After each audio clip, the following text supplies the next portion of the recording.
Selles videos saad teada, kuidas lihtsalt ja kiiresti turgu uurida, kuidas ja millal turg segmentideks jagada ning õpid määrama turu suurust. Eelmises videos õppisid toodet kirjeldama potentsiaalse kliendi silmade läbi. Nüüd uurime kliente lähemalt ja püüame hinnata, kui palju neid on. Alusta sellest, et kirjelda esimest klienti nii hästi, kui suudad. Kõige parem oleks, kui tootest huvitatud isik oleksid ka sina ise, sest ükskõik, kuidas sa ka ei püüaks, kipud ikka tegema sellist toodet, mis sulle meeldib. Näiteks ettevõte, kes arendab eakatele inimestele virtuaalset suhtluskeskkonda, kirjeldab oma potentsiaalset klienti selliselt. Nad on vanemad kui 60-aastased, nad on üksikud, nad kasutavad igapäevaselt arvutit ja internetti, neil jääb iga kuu natuke raha meelelahutuse jaoks, nad on piisavalt uudishimulikud ja julged, et katsetada internetis uusi asju, nad omavad krediitkaarti, neil on Facebooki konto. Oleks hea, kui püstitaksid hüpoteesi, mida hakkad prototüübi või küsitluse abil kontrollima. Hüpotees võiks olla näiteks selline. Vanemas eas inimesed, kes elavad üksinda, kasutaksid meelsasti suhtlemiseks virtuaalset keskkonda. Kui see hüpotees vastab tõele, püstitatakse järgmine hüpotees. Vanemas eas inimesed, kes kasutaksid meelsasti suhtlemiseks virtuaalset keskkonda, on valmis tegema keskkonnasiseseid oste. Kui sul on olemas esmane prototüüp, saad seda potentsiaalsetele klientidele näidata ja neid seejuures küsitleda. Kui prototüüpi veel ei ole, kasuta teisi turu-uuringu meetodeid, näiteks koosta küsimustik. Enne kui küsimustikku laiali saadad, testi seda mõne tuttava inimese peal.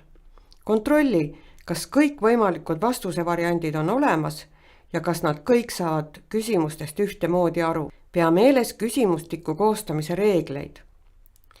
Küsimustik peab olema nii lühike kui võimalik.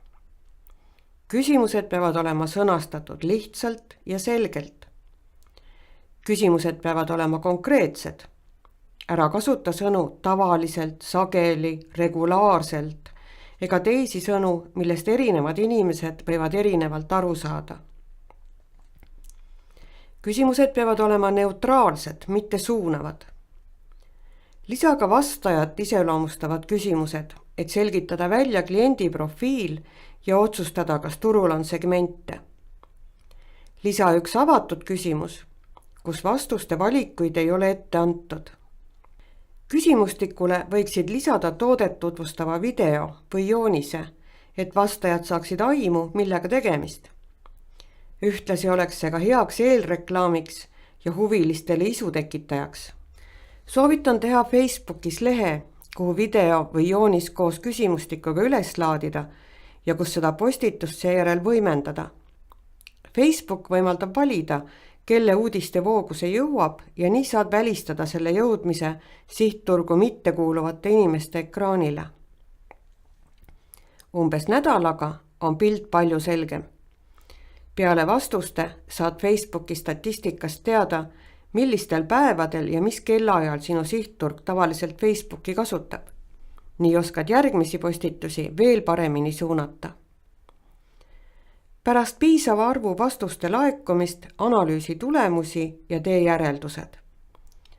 Võimalik, et pead korrigeerima toodet või hoopis sihtgrupi kirjeldust. Kui uuringust selgub, et vastajate seas eristuvad grupid, kes eelistavad erinevate omadustega toodet või vajavad erinevat turundust, võib olla tegemist turusegmentidega. Turusegmentimine tähendab igal juhul kulude kasvu, kuid suurendab ka tulusid. Segmendi oma turgu ainult siis, kui suudad mõõta, kas segment on lisakulutuste tegemiseks piisavalt suur. Kui segmenti kuuluvad isikud on valmis toote eest maksma ja kui segmenti kuuluvate isikuteni on võimalik reklaamiga jõuda.